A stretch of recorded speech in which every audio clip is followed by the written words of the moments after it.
Kala nyo, alam ko yung galawan nyo. Papapansin kayo sa kantin. Naman! Hello, may baon ka naman pero bababa ka sa kantin. Pag intrams, naglalaro ang kanilang mga crush. Basketball. Yung iba, gustong matamaan ng bola.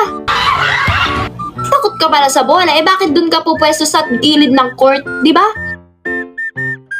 Tapos pag malapit yung bola, gaganon ka.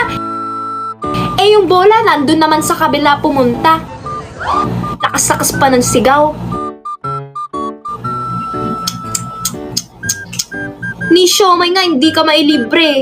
First date nyo, tapos KKB. Ano yun? Magkano yung sa akin? Tingnan mo, bubura-uti pa yan. 1,000 minus 276. Dance troupe? Tapos pag sumayaw,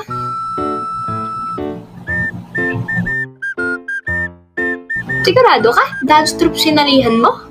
Minsan, pag natuturo yung after lunch, tapos sakto yung topic yung after lunch, yung English, tapos o kaya math, yung ano, busog na busog ka, tapos ang sarap na lang matulog. So, ang gagawin mo, may libro ka, nakaganyan ka.